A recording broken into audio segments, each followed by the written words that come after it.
important thing this morning is that we have our European Commissioner for Climate Action and Energy, Mr.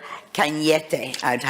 I was nearly mixing it up with canicule, but I think if you understand, canicule is a heat wave, and that's exactly what we got. And what more appropriate weather to have the Commissioner for Climate Action and Energy than the weather we've got today.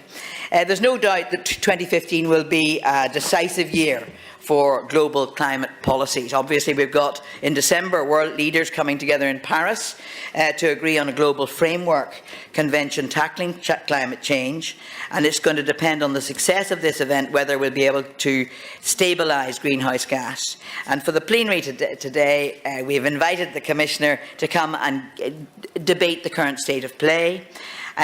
Commissioner, thank you very much for accepting our invitation, and you're very welcome to what I understand is your first time in our plenary session, and certainly your first time to come into contact, not the first time to come into contact with us, but in direct contact here today. Thank you. We're going to, by the way, just to inform you a little bit of housekeeping, we're going to combine the debate with our opinion on the subject, and our rapporteur is here, and we'll go into that whole debate. And I think that gives enough time to get the members seated and to hand the floor to yourself, Mr. Commissioner.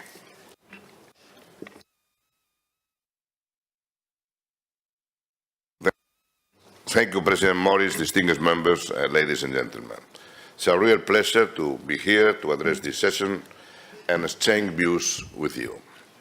I met with some of you last year at the Lima Climate Conference and very much appreciated the support shown by the European Economic and Social Committee for the Commission's efforts in international climate change negotiations. In the coming months, in running up and during the Paris Conference this December, your support will be more important than ever. Fortunately, we are not alone in this. There is a growing global momentum for ambitious climate action. We are hearing the same message loud and clear from leaders across the different sectors of society, from the leaders of the G7 calling for a full decarbonization of the global economy over the course of this century, to Pope Francis encyclical on climate change.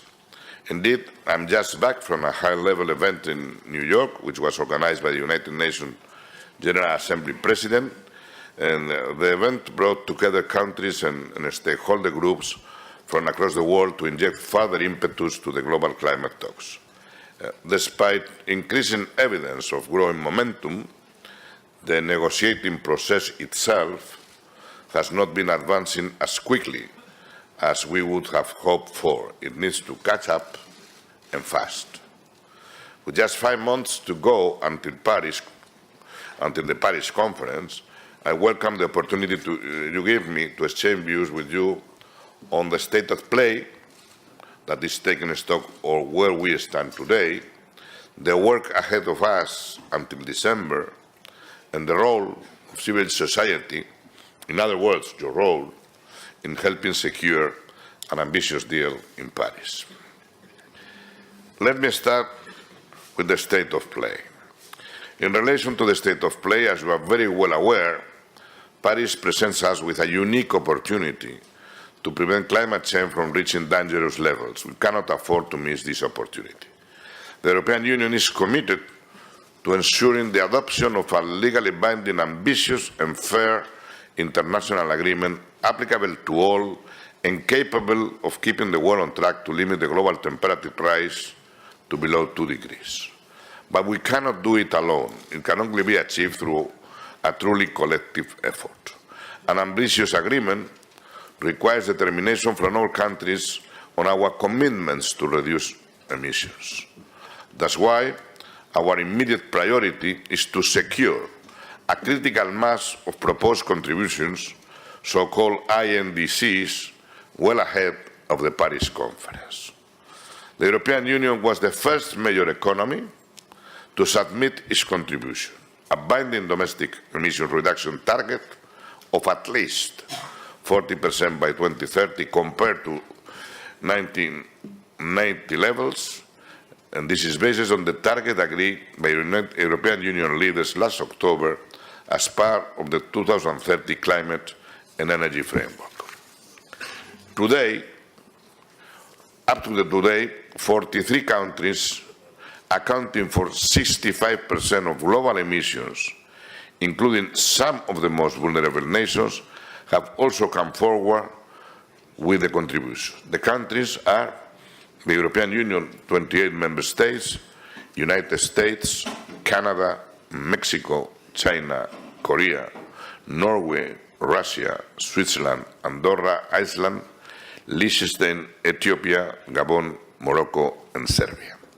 We need others to communicate their intended contributions to partners as soon as possible, in particular the G20 countries who are responsible for 3/4 of global emissions.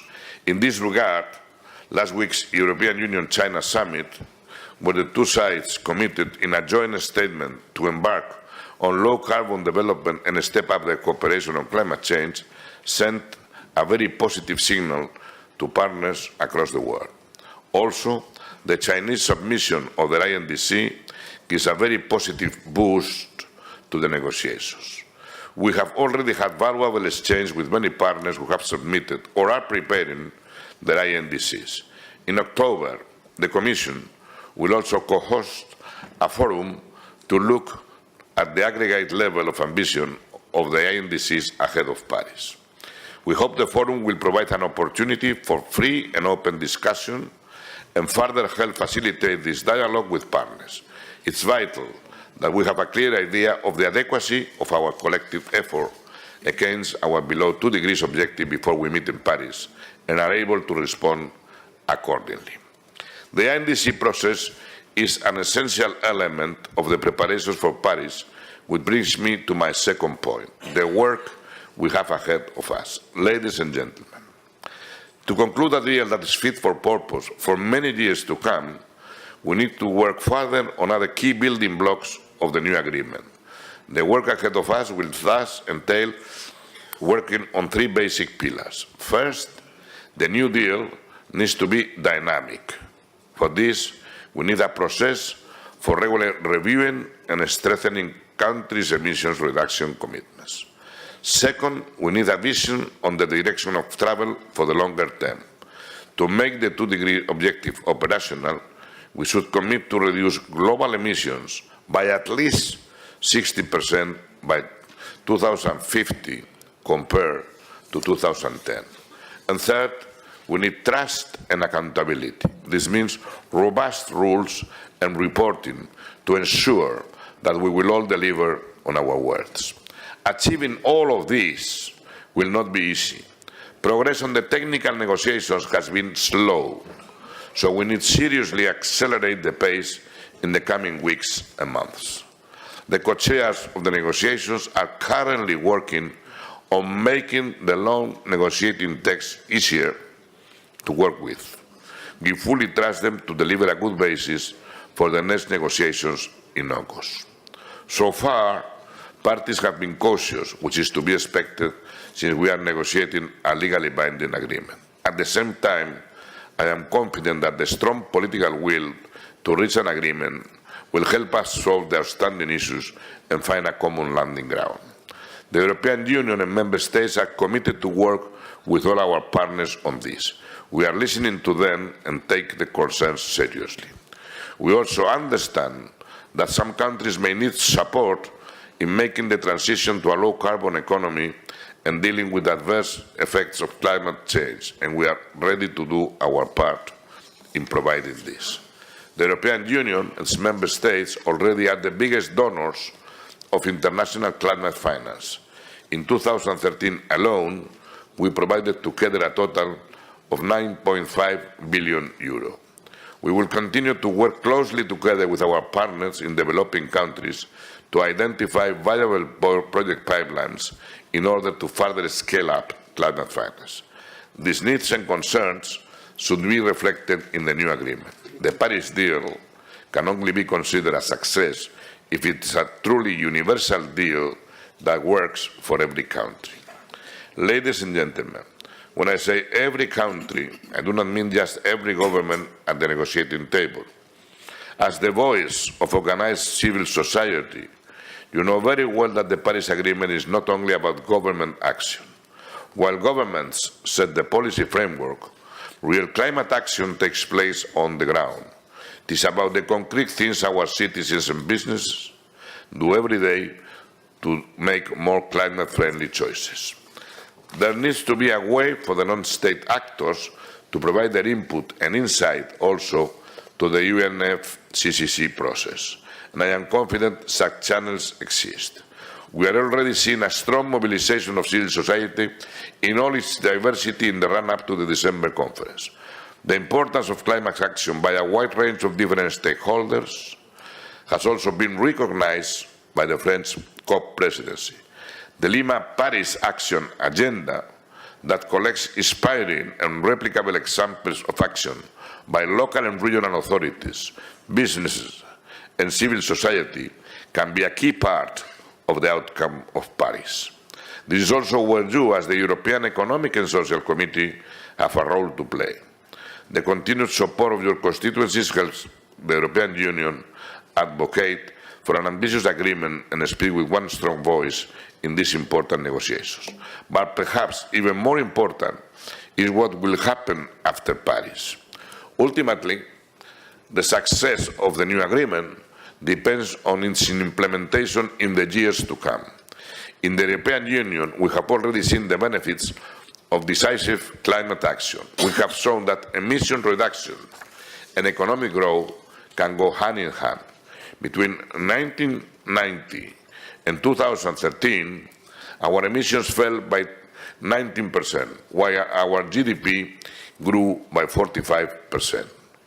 Paris will be a unique opportunity to further accelerate the low-carbon transformation in Europe and across the globe. European businesses are well placed to benefit from this transition. Our continent is already home to some of the world's best cutting-edge technologies in areas like renewable energy. Our competitors are catching up fast, though, so to stay ahead of the curve in global markets, we need to continue innovating. This is also important for jobs here in Europe. In fact, the green economy is proving to be one of the most promising areas for job creation in the European Union. Today, the environmental goods and services sector provides jobs for more than 4 million people in Europe. Our 2030 climate and energy targets could create a further 700,000 jobs. If we raise our ambition further on renewable and energy efficiency, this could reach 1.2 million. And finally, action on the ground will benefit European citizens through reduced energy bills, cleaner air, and more livable cities, to name but a few. In a recent global citizen consultation on climate and energy, almost 80% of citizens said they were very concerned about the impacts of climate change. Two-thirds also said that they see measures to fight climate change as mostly an opportunity to improve their quality of life. I look forward to working with you to make this opportunity a reality. I am pleased to hear your views on the way forward and welcome the European Economic and Social Committee opinion you will be discussing today. It will provide a very good basis for further dialogue in the run-up to Paris and beyond. Thank you very much.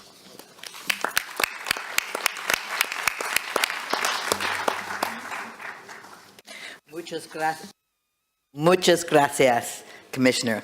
Thank you. I wanted to take a couple of quick points that you just made because the lines that stick with me. We can't do it alone. That's very important. That's why we are here.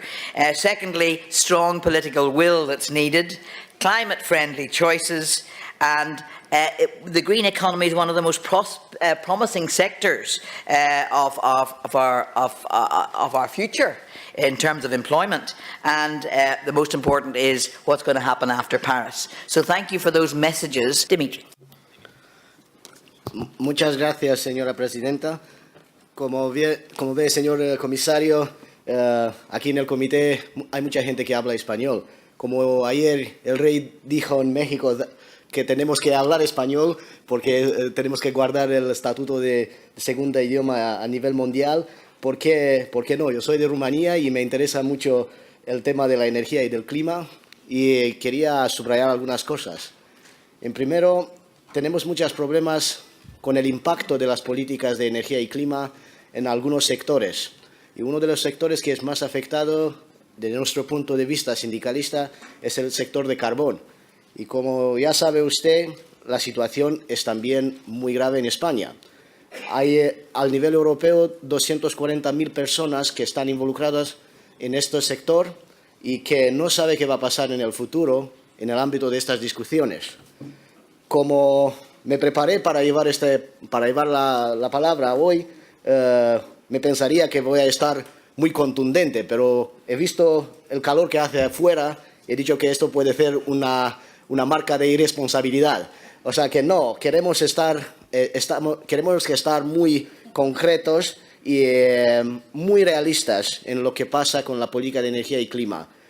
Usted sabe que Europa, la Unión Europea, no es uno de los territorios más poluantes del planeta, pero las ambiciones son muy grandes y, por supuesto, nosotros somos un modelo a nivel europeo. Yo me alegro mucho cuando veo que el primer ministro chino en París se ha comprometido prácticamente que hasta 2030 China va a reducir las emisiones de carbón con 60%. O sea que es el primer señal que las cosas andan a nivel global también. El problema es que no podemos olvidar que estos sectores, como la minería, como la industria de carbón, siguen siendo en Europa un actor importante, que el mix energético de la Unión Europea se basa todavía en el uso de carbón y los combustibles fósiles. Y en este contexto tenemos que tener discusiones realistas. Claro que el marco no es muy sencillo porque la necesidad de cambio es muy urgente, pero por otro lado, si vamos a faltar en buscar soluciones para las demandas sociales y económicas de cada país miembro, es posible que las políticas de energía y clima de la Unión Europea tengan un gran problema en el futuro. Yo no quiero insistir más sobre otros sectores que también necesitan un enfoque más realista. Como saben ustedes, estos cambios con emisiones de carbón ya tienen a la base un enfoque muy especulativo. O sea que parece mucho a unos instrumentos bancarios y no a unos instrumentos que están dedicados para resolver los problemas reales que tenemos al nivel europeo y global con el clima. Y esto es un gran problema para nosotros y muchos trabajadores no aceptan este tipo de enfoque. Y yo creo que aquí se puede hacer todavía muchas cosas. Y luego hay un montón de cosas contradictorias. Si hablamos de lo que se promueve a nivel europeo en materia de transporte, por ejemplo, el transporte en ferrocarril prácticamente no tiene ningún apoyo. En muchos países miembros, como yo doy ejemplo, por ejemplo, Rumanía, el transporte de ferrocarril es prácticamente destrozado cada día sin hacerse nada y los gobiernos nacionales no se implican suficiente en hacer estas cosas. Y luego hay las políticas forestales, de los bosques, de la protección de los bosques, todo esto. Hay un montón de cosas que nos dan muchos problemas y yo espero que vuestro mandato sería un mandato coherente y que respetan todos los puntos de vista y todos los socios sociales que tienen intereses en este dominio. Gracias, señor comisario. Very much, and I'm going to hand the floor directly to Commissioner Cañete, and I think you've got your work cut out for you for responses there, but as much time as you want, please. Thank you very much. I'll try to make a general framework and then I will try to answer one by one. We in the European Union have established two very ambitious targets. One is reducing our emissions in 2030 by at least 40% domestically. It means by domestic action and not using international credits abroad. So we must do things inside the European Union. At the same time, we have another target which is that our industrial sector achieves to represent at least 20% of our GNP. Right? That means we have to combine ambitious in industrial development and ambitious in climate change.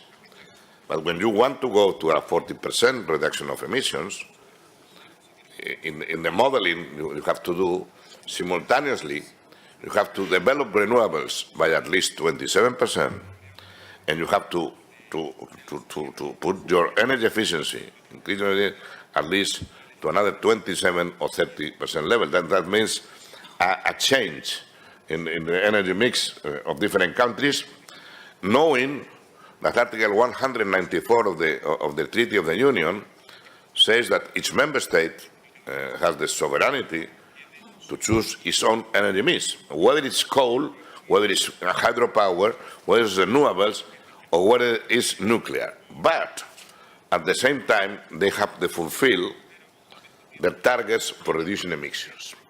And for that exercise, we have two different systems. The emission trading system, which covers 80,000 industries in the European Union, and the non-ETS sector, which covers agriculture, transport, and buildings. So the industry in the European Union has to act with a carbon market and have to comply with a reduction of 43%, while the non-ETS sectors have a reduction of 30%. So that's the general framework, and that's what we have to engineer on the most clever way. At the same time, there is global competition in the world. We are not alone. We are not alone fighting climate change, but we are not alone competing in the market. So the first demand the European Union is putting on the table is asking all G20 countries to have ambitious commitments at the level of the European Union. We have gone there. We have been very ambitious. We are leading by example, not only having an ambitious climate change target, but implementing policies, because we will launch in the 15th of July our emission trading system reform. I will comment it later, and we will later in the year or next year we'll come with a non-ETS sectors distribution of effort sharing amongst member states, which is an extremely difficult one.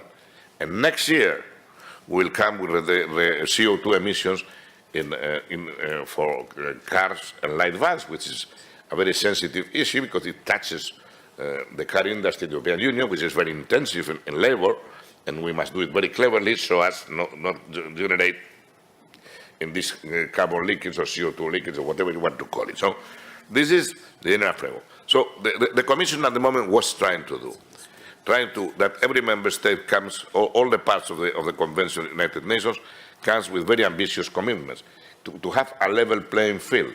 And that's why we want that Paris is a dynamic agreement, and it has a long-term goal. Because if we have a dynamic process, the different countries will have to raise the level of ambitions in order to cope with the 2 degrees centigrade objective, or 1.5, whatever it is, because we have to cope with what science says is the target. No, this is not a politically chosen decision. In order to combat climate change, you have to do what science requires. And we have to follow that process and balance it with our economic and social development. So there is where we are.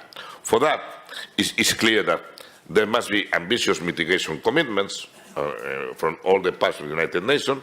We have done our part. Everybody is moving at the moment. Very slowly, it's only 40, and it's only 65 of global emissions. We need more parts to come along, but Paris is going to be radically different than Kyoto.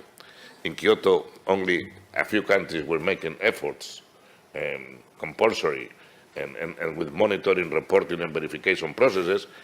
Here, in this new process, it is a global process in which all the parts will meet. A small island in the Pacific might do a very small mitigation commitment, putting some photovoltaics, or that. Industrialized countries have to do much more, and we will come back to that. But this must be a balanced process, and it's a process which requires to have targets, to have commitments, to have financing for adaptation for developing countries, to have the public and the private sector associated of developing aid or facilitating aid to developing countries.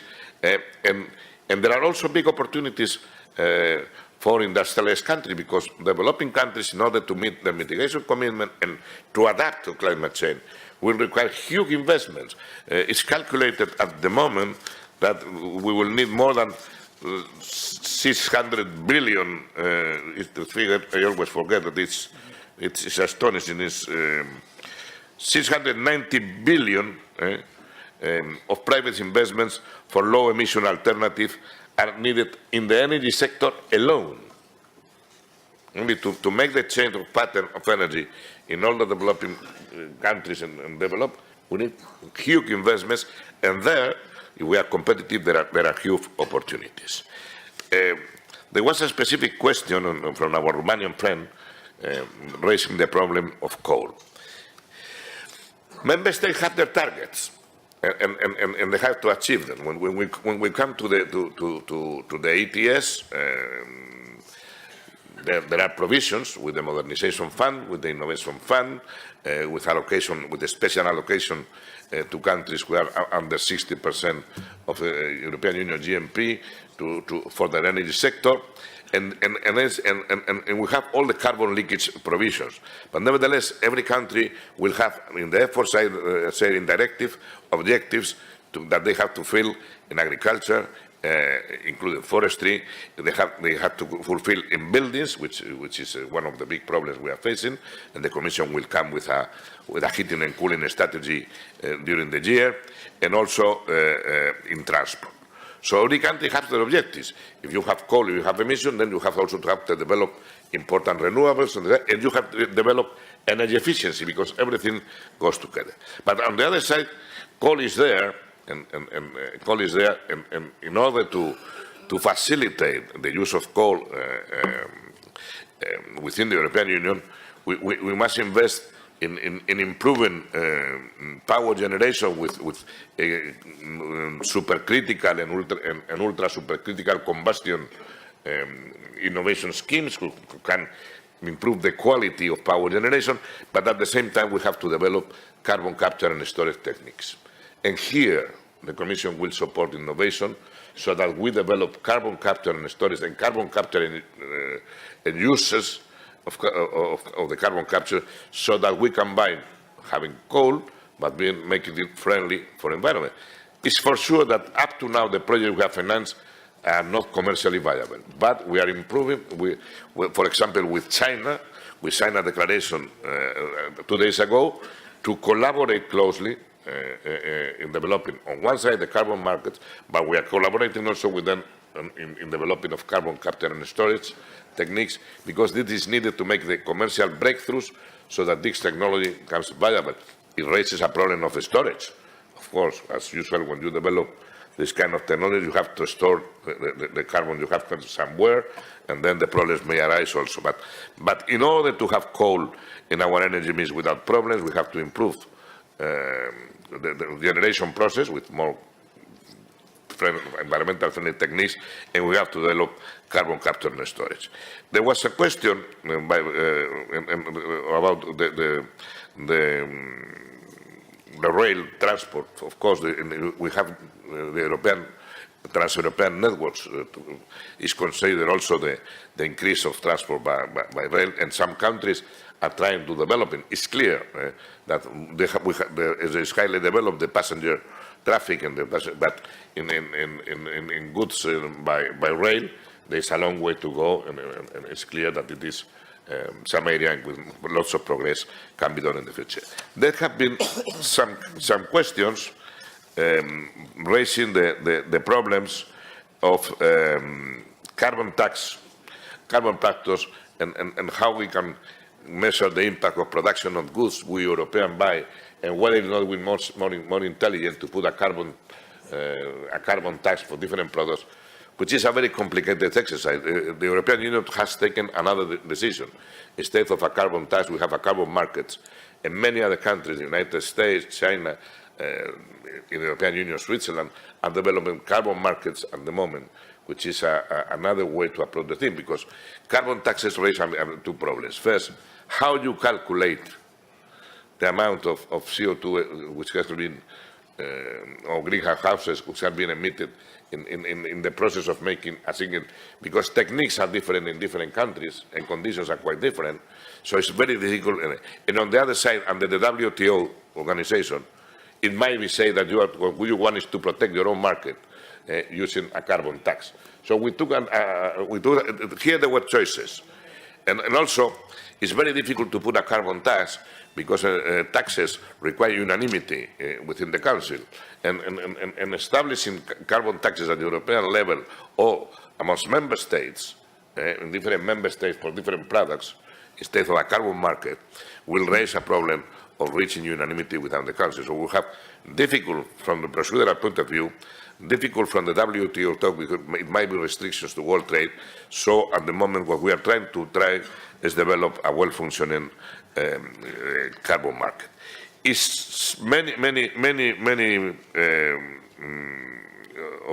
the members of this council who have intervened have put on the table the problem of carbon leakage and the problem of emission trading system within the European Union and how we have to protect our industry at the time because if we establish a carbon market which is highly expensive, then the tendency can be to locate in other countries where there is no restrictions. Well, for that, we have the allocation of free allowances to industry. We did it in the past, and in the studies the Commission has at the moment, show that there has not been delocalization of carbon leakage due to our ETS system in the past. The problem is we must reform it for the future. And the Commission will come along with a reform on the 15th of July with a new ETS system. We also, there will be free allowances for industry, but the European Council has established a yearly reduction cap, which is more ambitious than in the past. In the past, there was a cap up to 2020 of 1.74. In the future, will be 2.2. So we will have less allowances, and then we have to target very closely which are the sectors exposed to carbon leakage, because not every sector is exposed to carbon leakage. If an industrial sector is able to pass the costs to consumers without losing market quota, it's an exercise. If there are sectors that in case they raise the prices, the easiest choice for companies will be to locate the company in another country, then we have a problem. So we'll have to target it very cleverly, and it is going to be difficult discussions, and you will have clear the opportunity to discuss the system because it's a complicated one. It must be very well targeted, and we have to update production data because in the past the allocations were given to industry regardless if they were increasing production afterwards or reducing production, and there have been people who have had windfall profits because they got allowances they didn't need and they sold in the market, and they lower also the price in the market. So we have to tackle very closely these issues. Of course, the role of civil society is fundamental. It's fundamental before Paris to raise the concern amongst politicians in all the countries in the world that we need in Paris a very balanced, ambitious, binding agreement. And civil society can raise the ambition of politicians because climate change is one of the big challenges of this generation. We have to take decisions. We have two major challenges at the moment in the world. One is how to feed a growing population that can be far over 7 billion, and how to avoid increasing global warming in the world. And those are long-term policies. And in politics, as we know, the Secretary General and me have been known from being in politics for a long time. We politicians are always very worried about short term because there are elections coming. but they are not so worried about long-term. And fighting climate change is a very long-term exercise in which we must take decisions who have impact for future generations. That's what the Pope says in the Laudatio encyclica that our friends from Italy raised. Politicians must think in the long term, and this is a moral obligation for future generations. So, and then civil society has to be mobilized so that in Paris there is sufficient level of ambition and a global package of substance enough. But after Paris, once you reach an agreement and targets, you have to implement policies at national level. And there, Isabel has raised the problem of how we develop new energy mix, new green economy, taking into account the impacts in labor markets and how we engineer these big changes that are going to come in our economies, and how do we go to green growth and circular economy. There are big opportunities. The Commission will come with a circular economy package soon. But during the financial crisis, the sector in which were more jobs created was in the green economy. And many of them are qualified jobs, permanent jobs, high-quality jobs, because here is a problem of technology development, and here there are big opportunities for innovation, research, development, establishing factories in the European Union, being able to cope with the needs of the world. Because after Paris, with ambitious mitigation commitments of all the parts, you have to change the energy mix in many countries. You have to change the way energy is produced. There is a big scope for renewables. There is a much more for energy efficiency, because we speak a lot of renewables, but we speak less of energy efficiency, which is one of the most ambitious policies we can put on action. It is very for sure. The energy you don't consume is energy you don't pay, and energy that doesn't pollute. It's a win-win thing. Nevertheless, it's easier to make a big infrastructure, a big pipeline for gas, a big high-power line, a big motorway, that making reforms in the buildings of European cities. And 80% of the buildings in Europe are inefficient. So there are big opportunities trying to go to a 30% objective for energy efficiency. We just have to put the policies in action, use the Juncker Plan in the European Union, use the financial instruments we are establishing for development aid, and there is enormous ground. But it's for sure that society has a role after we have reached agreement in Paris in implementing policies and how we do work at member state level to adapt our energy mix, our behavioral partners, because we are going to launch a communication now for energy, which to design a new electricity market and have a new deal for consumers. So, because going to proactive consumers that will produce their energy with distributed energy, consumers will use smart metering, with small APPs in their telephones to engineer the consumer. I was watching the television yesterday, and a consumer say, "But how can I use my smart meter at home?" So we are all using smart telephones the whole day. Everybody has a smart telephone.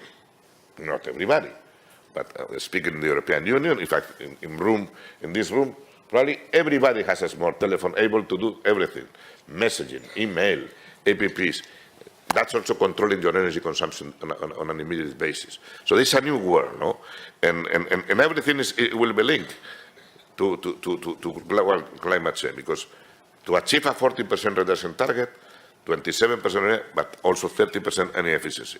New ways of producing energy, new ways of developing green technologies. There was another question on innovation.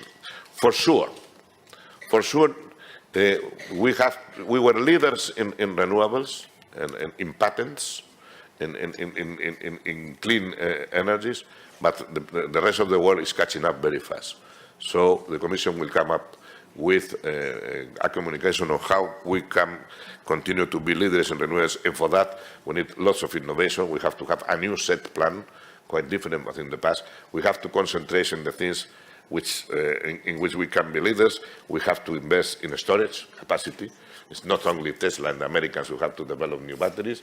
The European Union has been leader in the storage of energy in many years, and we have to develop in storage of energy, because in order to develop renewables, we need infrastructure and storage capacity and intelligent grids. Those are areas would have to be there. And there were very specific questions, and very interesting one about maritime transport. Of course, in IMO, there is a current very important way. Maritime transport has improved a lot in the past, but the problem is there are many ships and boats, different sizes, different. They have different rules and different fuels, and that's why in the IMO we are pressing for having a system of monitoring, reporting and verification, so that we know where are we, and then we can go along with more levels of ambitions. Before establishing new targets, you must know exactly where you are. And also the Commission is going to launch at the end of this year or beginning of next year, as it was requested by Mrs. Bedrina, I understand, it was requested, we are going to launch an LNG strategy, because we need to have an LNG for reasons of security of supply, and to eliminate the dependence of single routes, single suppliers, and pipeline gas. We have to have a GNL strategy across the European Union, very ambitious, with new gas hubs, and eliminating all the bottlenecks and building the mixing interconnections, so that we have a full network of GNL that we can use as an alternative. Because there was a very specific question on fossil fuel subsidies. Of course, there are fossil fuel subsidies. Of course, the G7 launched an announcement to eliminate, to go forward eliminating progressively fossil subsidies. Mainly, there are developing countries who subsidize fuel. So the big amount, when the figure was quoted, 5 billion, I don't remember, there are mainly developing countries. And there's opportunity now, because now we have lower oil prices, and now with lower oil prices, there's opportunity to eliminate subsidies bigger than in the past. But nevertheless, this is something we'll have to make way forward. Of course, also we have spoken about maritime transport, but also in airplanes. In ICAO, there is also ongoing work whether we are able to go for a global market measure, so also to reduce emissions in airplanes at the time. And then finally, there was a question on Mr. Stefan Bach about the need to trade on the world competitivity, jobs and growth. This Commission has the Juncker Commission has 10 priorities, but number one is jobs and growth. So every measure we have stake has to take on account the social, economic impacts of every single measure we do. And for that, our industry must remain competitive. So if we are dealing with climate change, we have to develop an emission trading system who takes into account carbon leakage, who doesn't hamper competitiveness, and everything is complex to balance. We have to have ambitious climate change objective, but at the same time we have to develop a competitive industry and taking into account the social and economic impacts of any single measure we do. Of course, in Paris, civil society will be there. We are collaborating with the French President, and the Lima Paris agenda is for that, for having civil society in the process before Paris, and it has to be in the Paris Agreement. Paris Agreement, the main problem we are facing at the moment is that the negotiating text is too long. Before the meeting in Bonn that took place in the first days of June, the situation was this, for you to know. We were dealing with an 89 pages text full of brackets. The text had 4,230 lines. We had a negotiating time available of 7,200 minutes. That means a 1.5 minutes per line, and in that minute and a half, 196 countries had to intervene to reach agreement. After consuming 3,600 minutes, the text is still 880 pages. So that's the big difficulty at the moment. We hope, as I said in my speech, that the co-chairs, the Algerian and the American, are able to have come with a more concise text, which may be used as a basis for negotiation. That's the technical difficulty. On the good side is that there is lots of political will to reach an ambitious agreement. Let's hope for the best and let's work for it. Thank you.